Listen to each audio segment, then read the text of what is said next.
people of Lagos. Welcome to another interesting episode of Amazing Amazon on Captain TV. Hope you enjoyed the last episode of the show. Yes, we're about to begin another ride, a beautiful ride, as we meet one of our Amazons again. So call your friends and everyone and tell them that it's about to get started. And sit tight and enjoy the show. I am Tosin Adeyemi.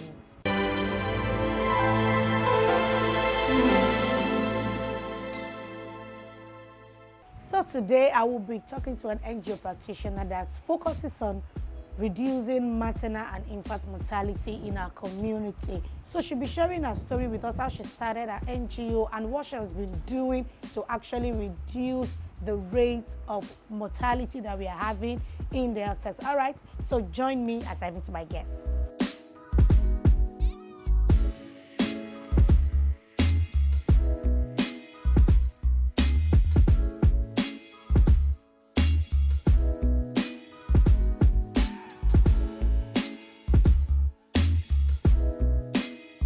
All right, welcome to the discussion part of the show. This is where we get to meet our Amazons. So sit back and enjoy. So my guest for today is the founder of an organization, a non-profit one, that specializes on mothers and newborn.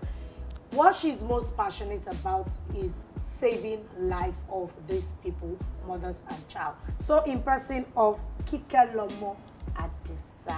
So nice to have you. Thank you for having me. I pronounced yes, Kikelomo Adisa. Yeah, thank you for joining us. Thank you for having me. Yeah, so let's meet you. Let's know more about you. Who's Kikelomo Adisa? So my name is Kikelomo Adisa, and I am married with 3 children. I grew up in Ibadan, a family of 7. I'm the 3rd born of my family, and we are not from a rich home, and neither we're from a poor home. Average family. So I attended Ajoke International School. That's my primary education. And for my secondary education, I attended Federal Government Girls College, Oyo. Was a boarding school throughout the 6 years. And from there to University of Ado-Ekiti, where I studied linguistics for 4 years. And then from there, I came to Lagos for my NYSC and pursue further I have my CIPM, Chartered Institute of Personnel Management, and also I was not convinced enough. I further went to University of Lagos, where for my master's degree, where I studied labor and industrial relations. And before I start, don't let me go further. I think that's... Before you even go further, I'd like to take you a step backward, asking more about your growing up. Right. But yeah, you say you're from the family of average. Okay. So now I guess that's the family they call not the silver spoon, not the golden spoon, but like a golden spoon, how would I call it? All right, so growing up for you, how would you describe it? Was it a fun childhood for you, or there's some things that you experienced during your childhood that was really not it for you? So how was it for you? It was a fun-filled childhood, right? And maybe because half of the time, throughout my 6 years, I was in a boarding school. So I didn't really spend much time with my parents and my siblings. Yes, my 2 elder brothers, then they were in the university when I was in secondary school. So they were in school when I come home, But I mean, we still spend time together as family. Oh, well, it was. I mean, sometimes when we come home, we have family time together, and my younger siblings, there are 2 of them.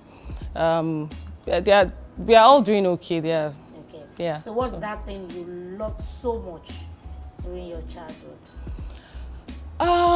Maybe so we have a Sunday activity that we do with families, like playing Table tennis. table tennis. Okay. I stopped. Every Sunday we play table tennis together as a family. Even my mom is a little bit sporty. Okay. Then was a little bit sporty, you know. So we all play together with them, you know, and in the evening we go out as a family just to spend time together. I mean, that's most of the things I really miss about being together with them, you know. During your childhood. Okay, During now you said childhood. you spent most of your school time at being a Boarding school. In the boarding school, yes.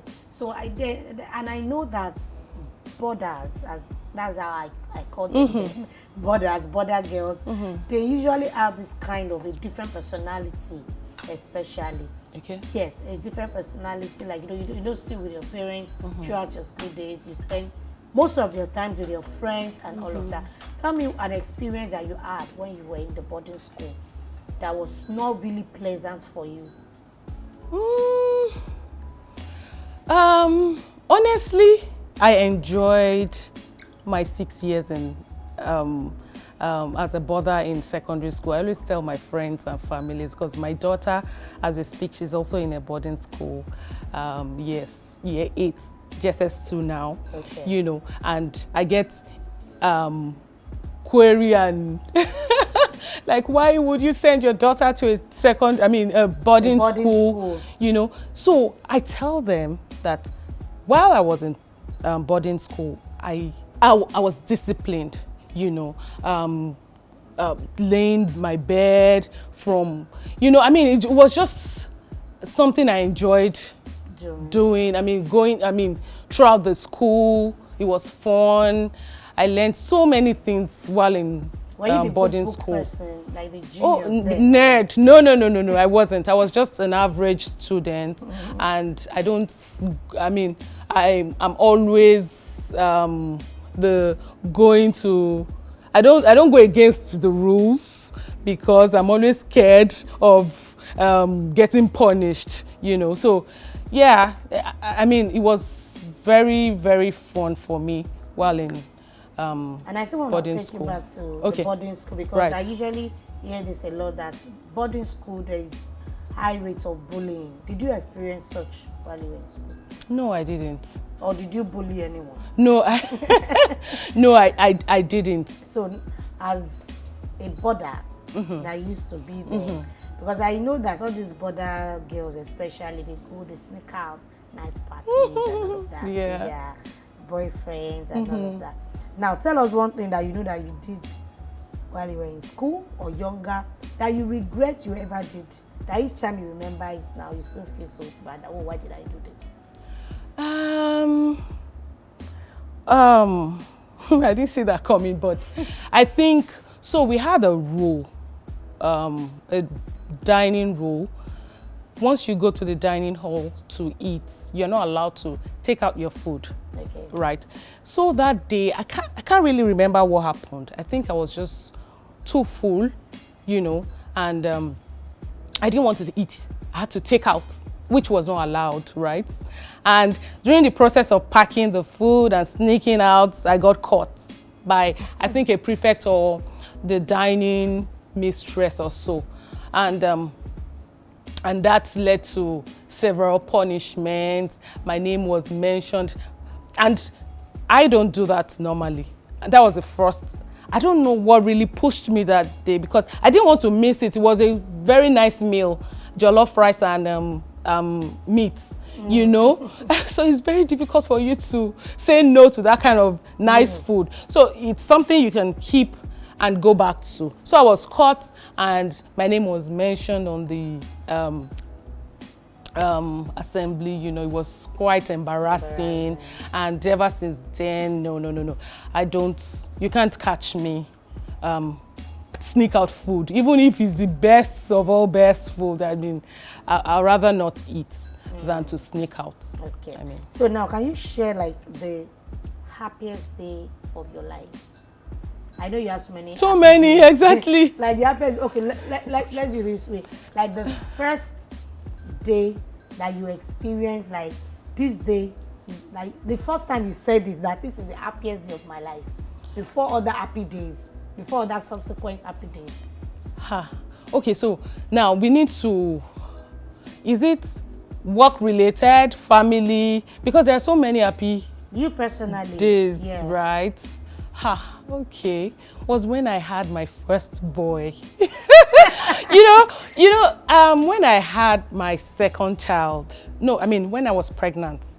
Of your first my baby? second child. When I was child. pregnant of my second child, I don't know, I just had the mind that it's going to be a boy because I wanted a boy. Okay. Yeah. So I was so sure about a boy coming because I just don't know where it came from. So I refused to scan, right, to check the sex of the baby. But when the baby came out, you were disappointed. I was really disappointed. Oh no, I was disappointed. It was a mixed feeling. You cannot be totally disappointed now. At least you saw the baby. Of course, I was disappointed because I just thought all the things, baby things I bought. Didn't you run a scan before then? I did, but I told them not to tell me about this. Oh, so the first time I did it, and sex was hidden. Okay. It didn't show up. I was like, okay, anyway, it's not as if I wanted to know. So the second time, the same thing. I was just like, you know what? I'm not going to check for the sex again until. So and you now bought unisex. Unisex. It was okay. unisex. So when the baby came in, I was like, what? Like a girl. I was disappointed at the same time. Oh well, some people are looking for just one. It's a mixed feeling. Exactly. Some people are looking for one and they can't. But yeah, thank God. So when I had the boy, I was super. The third, I checked the scan. It was in Lagos. I checked the scan, and when the doctor, so before we checked, I said, doctor, I have 2 girls and I don't have a boy. So exactly, that put me. I said, so I have the 2 girls, and I am hoping that this will be a boy. The doctor now looked at me like, really? So you don't know what is? I said, I don't know. That's why I'm here. So, I mean, the doctor took advantage of that and started teasing me, you know. Eventually, when he told me that it's a boy, I didn't know when I hugged the doctor.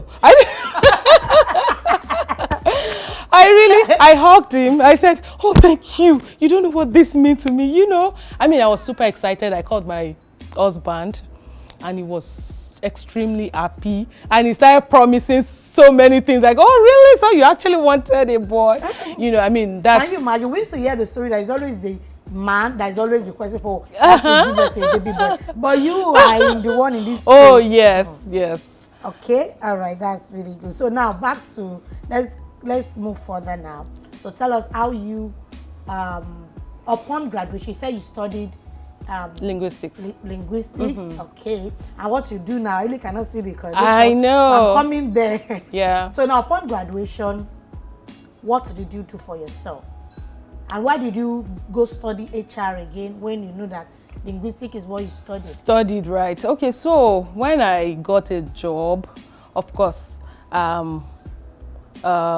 it's a first time that I'm working in an organization. Yeah. They offered that's after NYC. Okay, after NYC, yes. Yeah. I got a job as a marketer and customer care officer. Okay. You know, I mean, you can't even complain when it's difficult to get a job, you know. So I got the job. Of course, I took it immediately because I was tired of not getting something done. So I got it. I really enjoyed 1 year spent. I think about one plus I spent at the. Then after that job, I got an offer in an oil and gas servicing firm as the admin. Initially, I was the admin officer before I now later changed to HR, you know. And okay, so when I started the admin, it was kind of boring for me. So I applied to be the HR when I saw that, oh yeah, I'm interested in this HR, you know, role, exactly. So I got the the job, the internal recruitment offer, and yeah, I enjoyed it. That was when I started. I like, okay, I think I need more education about, you know, about this thing, because I think we're just two up in the organization, just two HR officers. There was no one to learn from. So I went back. I went to do a certification in HR. That's CIPM. So I mean, I started it from there. Went for my master's, same in HR, and yeah, it was interesting. And later, after I got pregnant for my third child, I resigned because of, you know, some things happened, and the intention was to come back, get a better job, right, and left the job. I now traveled to have my baby. So, like I said, the intention was to come back to get a better job. I didn't know he was going to be, everything now changed to running a non-profit organization. So, if I'm going to tell you the story, how it started. Yeah, before you tell us the story, I would like us to really go on a short break. Okay. So when we come back, we'll now talk more on it. And how you started. Okay. How did you switch, like from HR admin to what a non-profit? Yeah. All right, viewers, stay with us. We'll go on a short break. So when we come back, we'll talk more about, especially infant maternal mortality. This is what she does. She saves lives. So she'll be sharing her story on how she started and what she do right now. So we'll be back. Stay with us.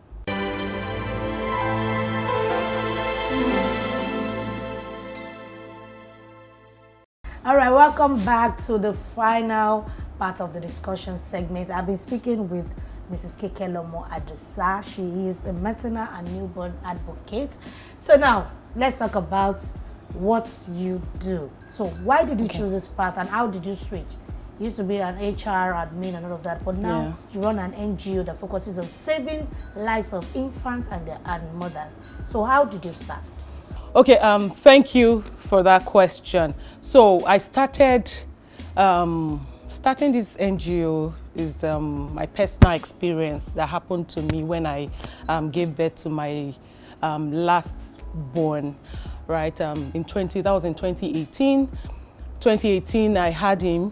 The childbirth, the delivery was very smooth, very, very smooth. In Nigeria here? No, not in Nigeria, in America.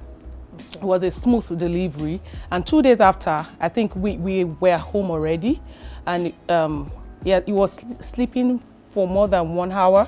So I now decided to check up on him. Getting there, he started turning blue, like finding it difficult to breathe. A light-skinned boy, the color has already changed. He was crying out very low, right? And it was a very scary experience. And luckily for me, my elder brother was around. He's a medical doctor. I had to call him to come and check up what is going on. Immediately he said, we have to go to the hospital. That's an emergency.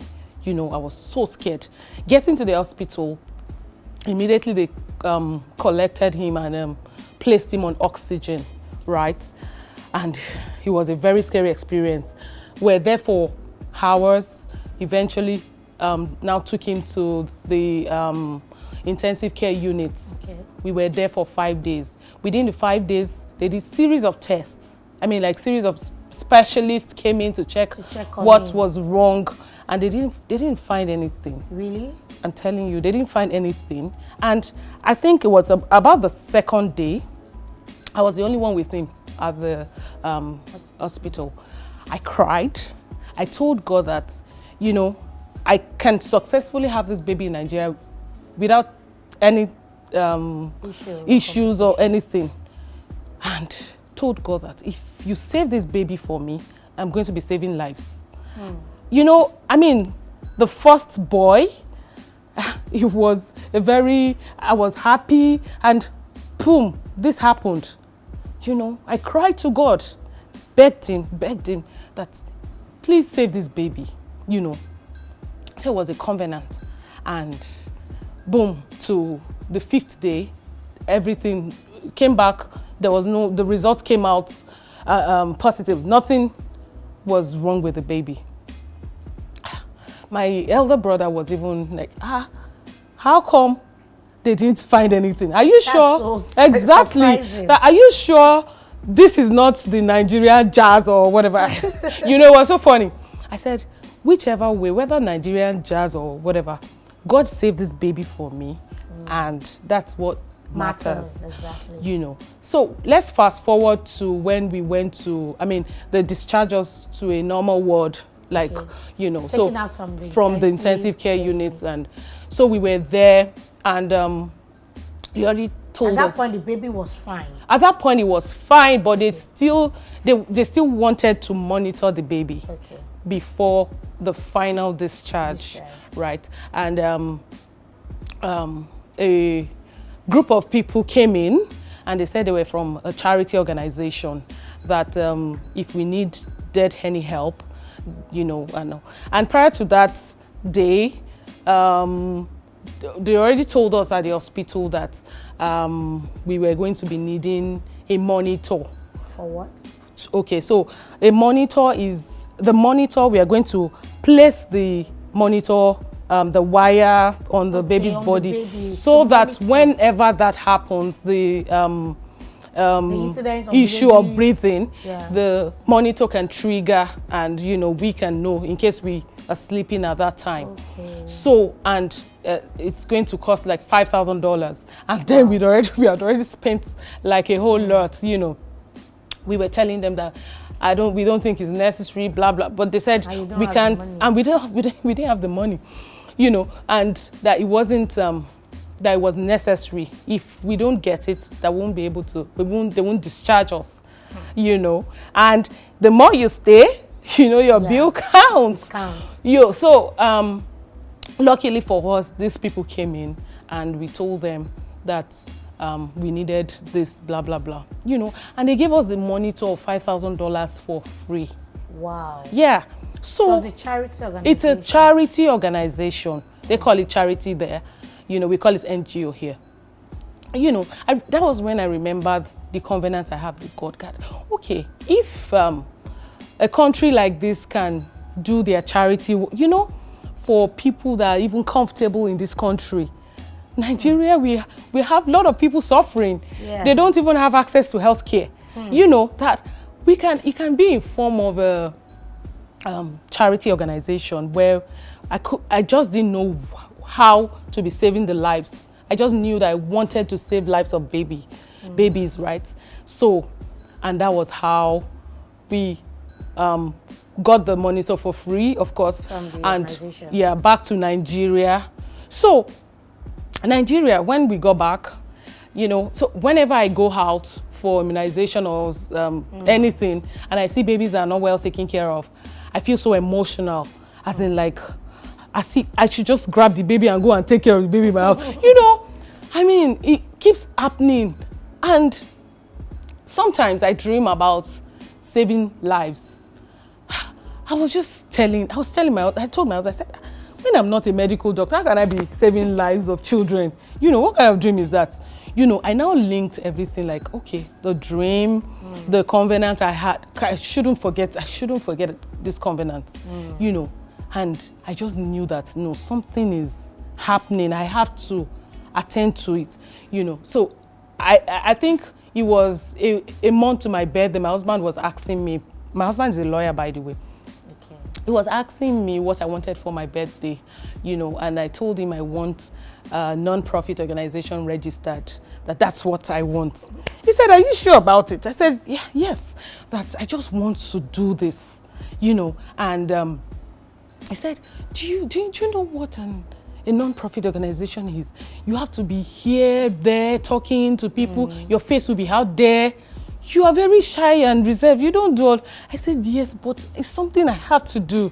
You know, he got it registered, and that was how I started. I could remember the first outreach was my friend doctor and some of my friends that volunteered, right? Okay. And some nurses from my friend's doctor that came along with me. And the money I used was the money they gave me, my brother's friends gave me when I gave birth, right? It was less than, I think, about $1,000 Wow. that I changed to Naira, you know, because I wanted to start. The passion was there, right? And that was how I started in 2019, April 2019, till date. Wow. So how has it been so far? Wow, it's been so good. You know, there's this relief I get when I help people, when I save their lives.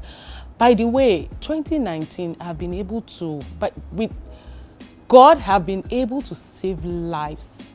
I mean, I can't count actually the success stories I have experienced, and children that I have saved, even the mothers.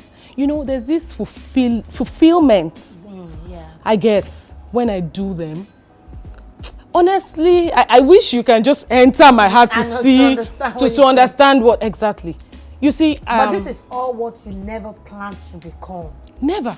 If you come to me a month before and you tell me, Kike, you're going to run an NGO and you'll be saving lives, I'll be like, you better go and sleep back and wake up. And dream again. And dream again. Exactly, because I never planned, or that's when I believe that there's something called calling.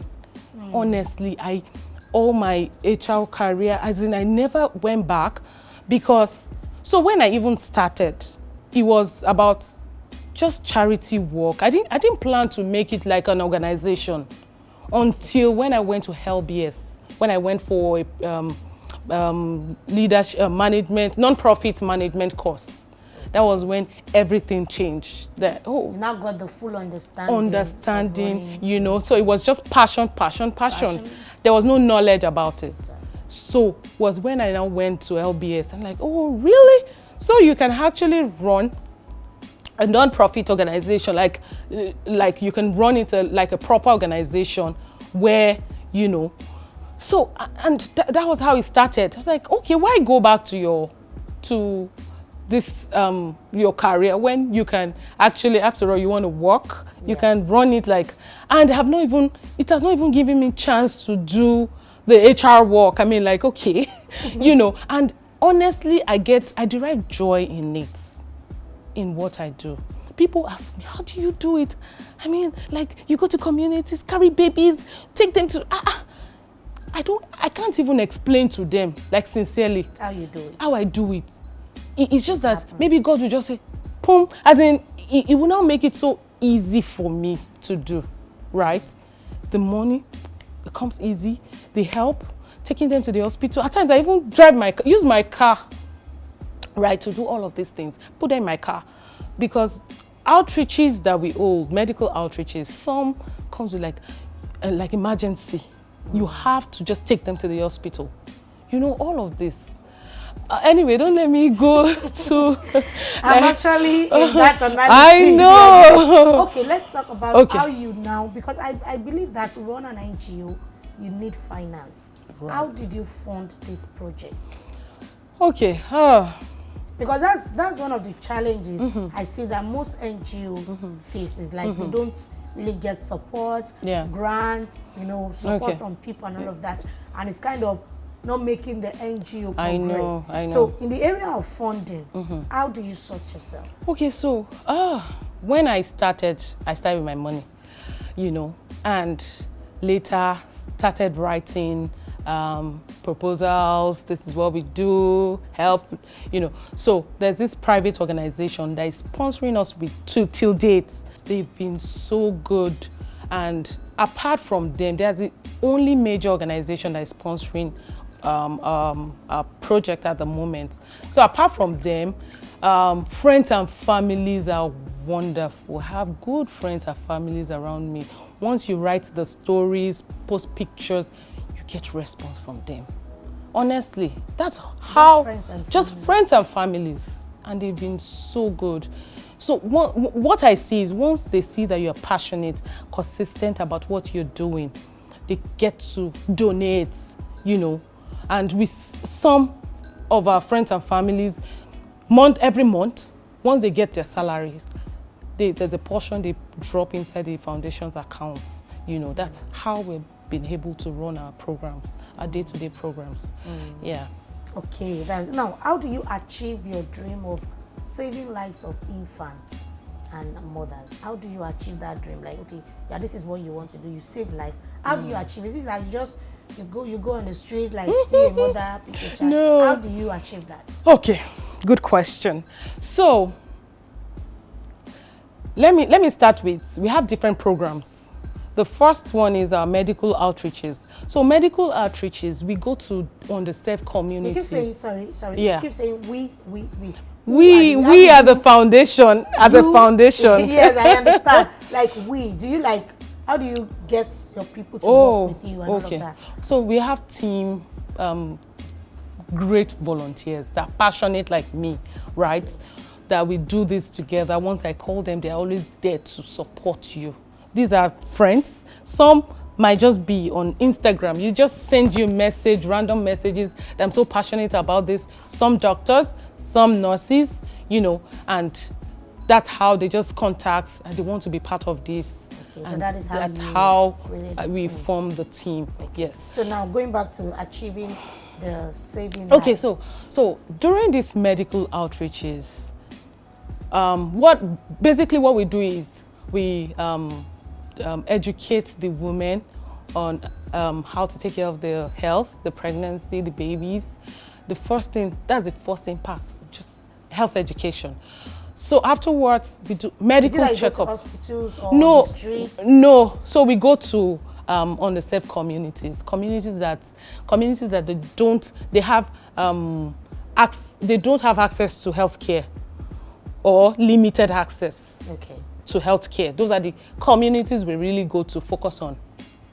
So, we partner with some private organizations. So we do this together, private organizations in Lagos. So once we get there, we educate, blood checkup, health checkup for these pregnant women, for their babies. So there's this particular item we give to the pregnant women. It's called birth kits. Okay. They're necessary items for pregnant women to have a safe and hygienic deliveries, like scalpel blade. For free? We give them for free. Yeah, scalpel blade, sanitary pad. So instead of using a rusty blade to cut the cord of the baby and the child, we have a new scalpel blade for you to use. Right, we have sanitary pad for a pregnant woman after birth, not the old Ankara you have in your wardrobe that can lead to infection, right? So all of this, they are well packed, and we give the pregnant women for free so that they can have a safe and hygienic delivery. So, because majority of them patronizes traditional birth attendants, right? So, yeah, so we give them that. We give them mosquito nets for free, all the women in attendance. Also free consultation, vitamins, anything health-wise. So that's what we do during our medical outreaches, right? So during our consultation, some might have a serious medical attention that needs like attention, like ASAP. So beneficiaries like that, we attend to them. Is either we take them to a government hospital. We partner with some government hospital, by the way. Okay. Right. So we go there. We pay for their because we know that it's not so expensive, right, compared to a private organization. I mean, a private hospital. So they go there. We pay for their bills, right? So now that we go, so because we even partner with some government hospitals, like Island Maternity, Mercy Children Hospitals. We have people there. I mean, so they go straight there. We don't give them money and say, okay, go and treat yourself. Okay. So we just call them that, please help us. And this person is coming. Yes, and if we don't go with them, they go by, we just call them, go and meet so person. you know. So that's how, and there's this particular outreach we had.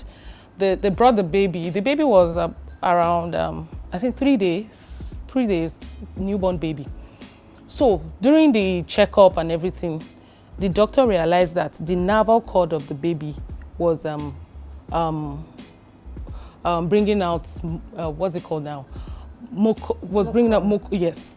So, and pus, sorry, I was going to say pus, was bringing out pus. And the baby was having high fever. You know, immediately we could place that there's something, of course. And that was when I had to, immediately after the outreach, had to drive the baby to, there's this George's Hospital in Lekki. We partnered with them and they treated the baby for free. I think the baby was spent 7 or 5 days at the hospital, right? And did the test and everything. The baby had infection. The infection was very high. So now what we had noticed is the woman gave birth to the baby at the traditional birth attendant who did not take care of the navel cord, right? That was why the infection happened. Yeah, so things like that, we came in to the picture because she didn't even have the money to even take the child to the hospital, not to talk of, you know. So things like that, that's how we save lives of children.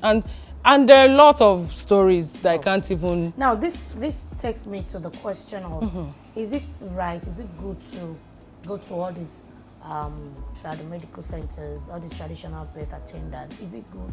Is there anything wrong with it? Okay, so there are different types of traditional birth attendants. Okay. So some are certified, Lagos State certified. They train them to be, and they get certification for it. In fact, if you go to some of them, would I say office or their birth, where they deliver. There's their office. Oh, well, office. So you see them paste their certificate there. It has the Lagos State logo there. So you know that this person, during emergency, and the woman or the attendant doesn't know what to do, knows that, okay, I am supposed to transfer this child or the mother straight to government hospitals, you know. So, and there are some, all this iya alagbo, what they do is strictly, they are not trained. They are not trained at all. They are not trained. But, I mean, some beneficiaries still believe in them. Like, this is the person that will save my baby, and, you know, I mean, so, but basically what we do is we educate them on things to do. Even if you want to go to the traditional birth attendant, go to the ones that are certified, you know. Just don't go to just anyone. You will be shocked that if you go to some traditional birth attendant's office, they have the blood pressure, they have the equipment, necessary equipment, you know, to check a pregnant woman and even babies, you know. It's not only the herbs. No, not only the herbs. You know, so it's okay as long as they are well trained. Yeah, so we always tell them, go, if you can't go to a premier health center, you go to the certified traditional birth attendants. But wait, I really want to ask, because we still have some educated ones who still patronize all these traditional birth attendants. They prefer not to go to the government hospitals. Why do you think people are really not going to the government hospitals? They rather prefer the trado specialist? Okay. And some is not even about the money, because I understand that it might be maybe finance and all of that. But we've seen people who even have the money, but they still prefer like to go to the trado specialist. So some is money. Right. You'll be shocked that this birth kit that we give to these pregnant women, some cannot afford to buy it. They can't even afford. I mean, I go to underserved communities where people have not even eaten that day. How do you expect them to take care of the child inside them? It's very difficult. There's a particular community, I'm sorry to, you know, this community, we're telling them the importance of antenatal care class, you know, just for them to attend and go to hospitals. Be like, excuse me, if we go there, we need money to register. Are you going to pay for the money? I mean, are you going to pay for it? You know, like they were asking you. They were asking because that if we go and register, we need money. We don't have it. You know? So things like that.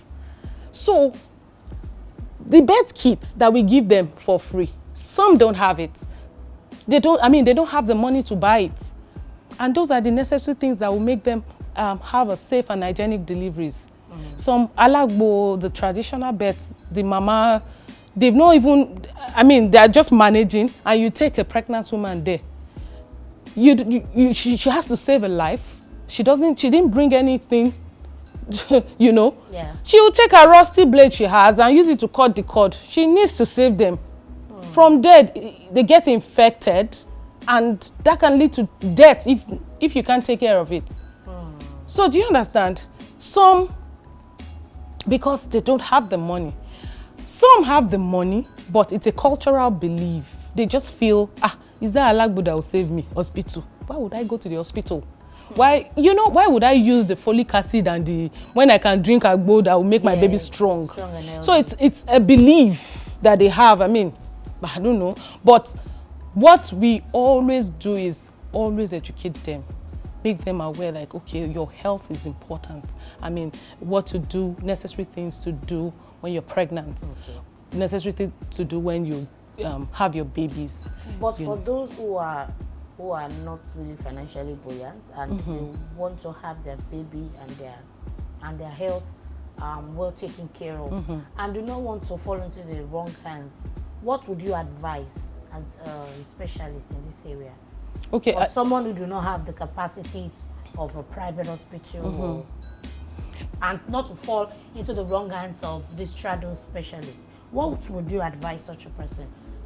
Okay, so if you don't have money to go and register at the government hospital, because even at the government hospital, for you to register is 20-something thousand naira, and they have to get the blood of your spouse, right? Those are before you can register. How many people have that kind of money?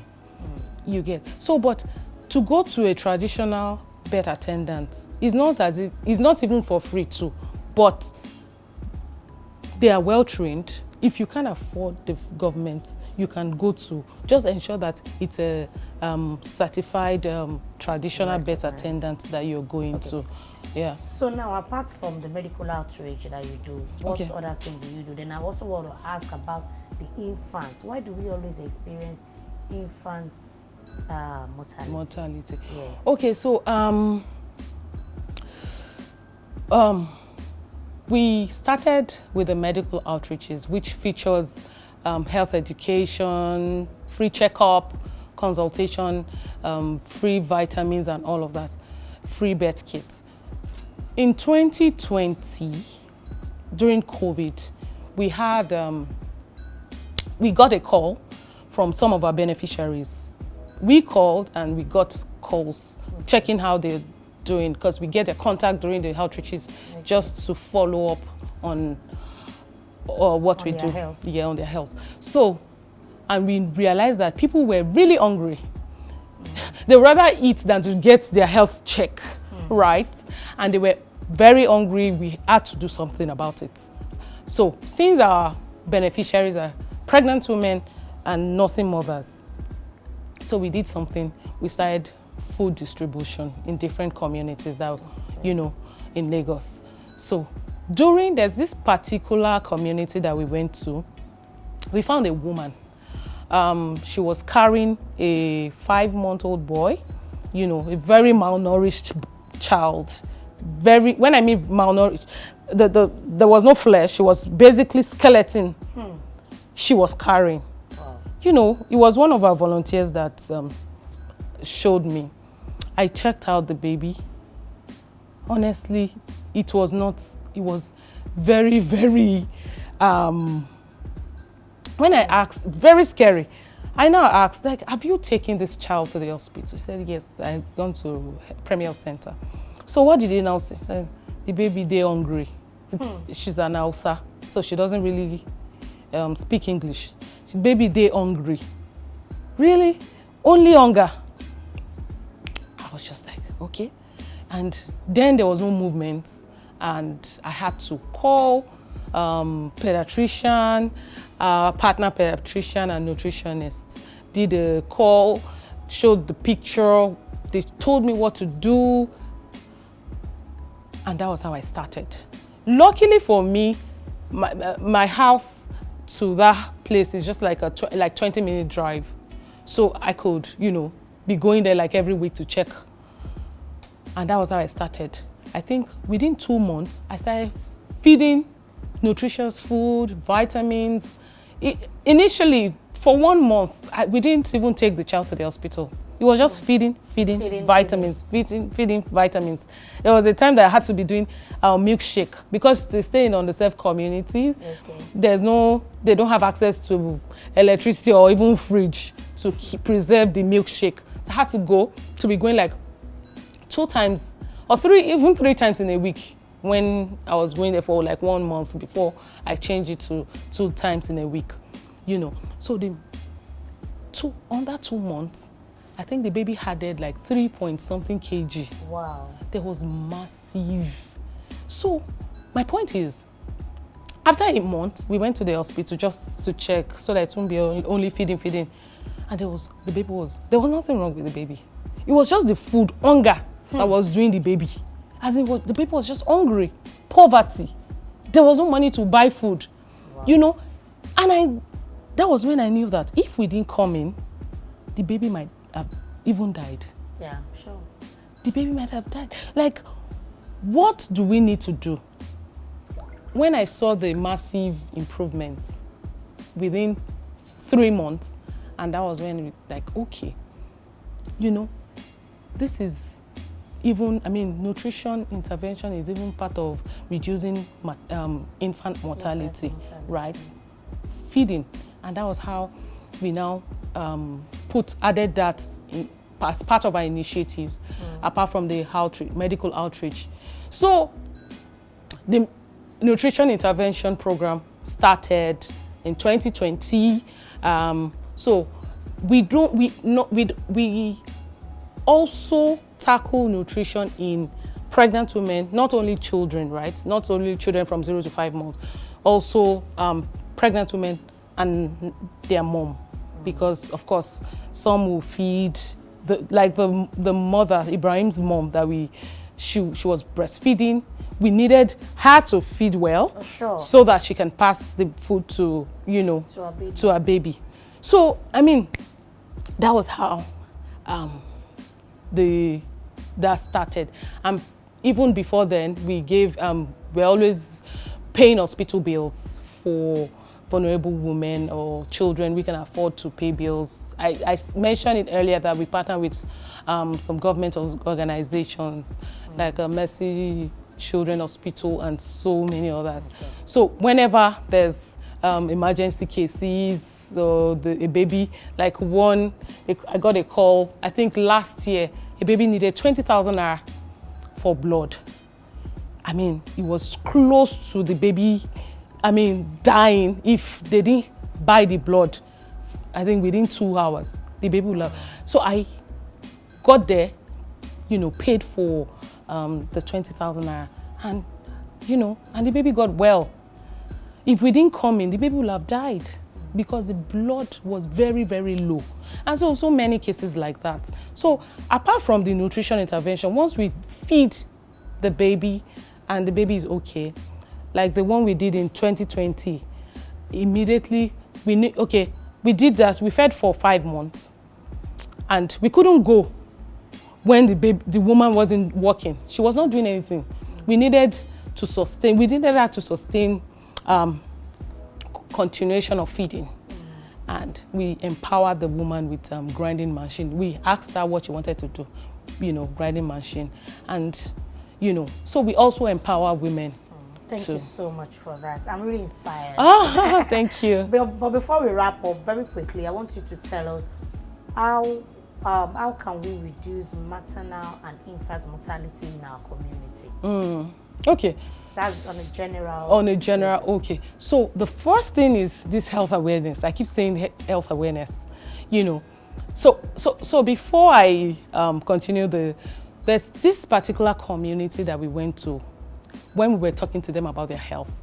You know that there's this particular woman that raised up her hand and said, was it okay to take gin, alcohol during pregnancy? And the woman asked, why are you asking? She said, because she takes it when she doesn't feel the baby moving. Yeah. So to ginger the baby. Yeah. So once she takes it and the baby moves, her mind will be at rest. You know, serious. She didn't know what she was doing. She didn't know the implication. And that was how all the pregnant women in that community they were saying, they all take it. Wow. You know, they don't know. The doctor had to tell them the implication of taking alcohol during pregnancy.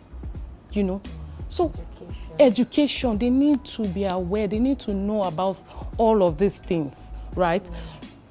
So if there's proper awareness, of course, it will reduce. And also, what's it called now? Infant. No, I mean, I was going to say the birth kits. Okay. Birth kits, if they have access to these birth kits are the items that we give pregnant women to have a safe and hygienic deliveries. Imagine governments giving these women for free. You know, you can easily take that pack to a traditional birth attendant.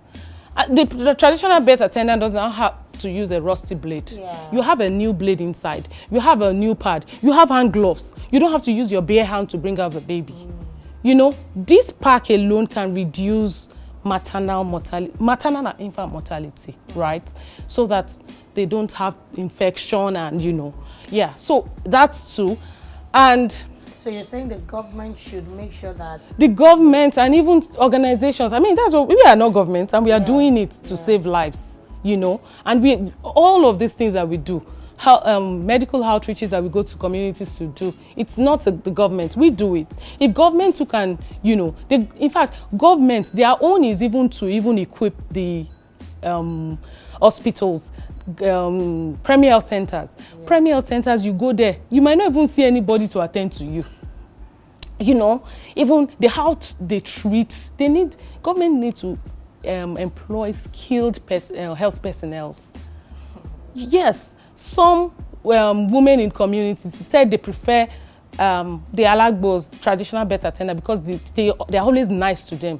But when they go to primary health centers, the way they treat them like shit, I mean, you know, so they have, like I said, desiccal attitude, you know, so all of this, that's why they don't go to government hospitals, you know. So there are lots of, you know, how governments can come in, have well-trained nurses, pay them well, provide birth kits, train them, train all these nurses. Some, you know, governments training and retraining. There are some that are trained, but they need to be retrained. Exactly.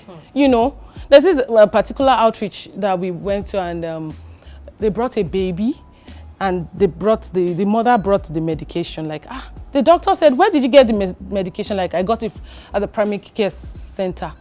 These are wrong prescriptions for a baby. Imagine, it's a nurse at the government hospital that prescribes such medication. So we need to, I mean, government need to train them and even recruit skillful personnel. Thank you so much for your time. Thank you I really for having me. learned a lot, and I'm inspired by what you do, especially. And I know that Vera also will be inspired. And we need more NGOs like you to come up and save lives. Thank you so much. Thank you for having me. Nice conversation. Thank you. All right, viewer. Thank you so much for staying with us, and I hope you have learned a lot and you're also inspired. If you are moved to do anything for your community, for your society, please don't wait. Just pick it up as a desire, as a calling, and start doing it. Okay, we'll take the quotes for today. Thereafter, we'll wrap up the show. Stay with us.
Yeah, this is the much we can take on today's episode of Amazing Amazon and Captain TV. And I hope you enjoyed the show and you learned a lot from our guests today. So thank you for being a part of it. So till I come your way again next weekend, I remain Tosin Adeyemi. Bye.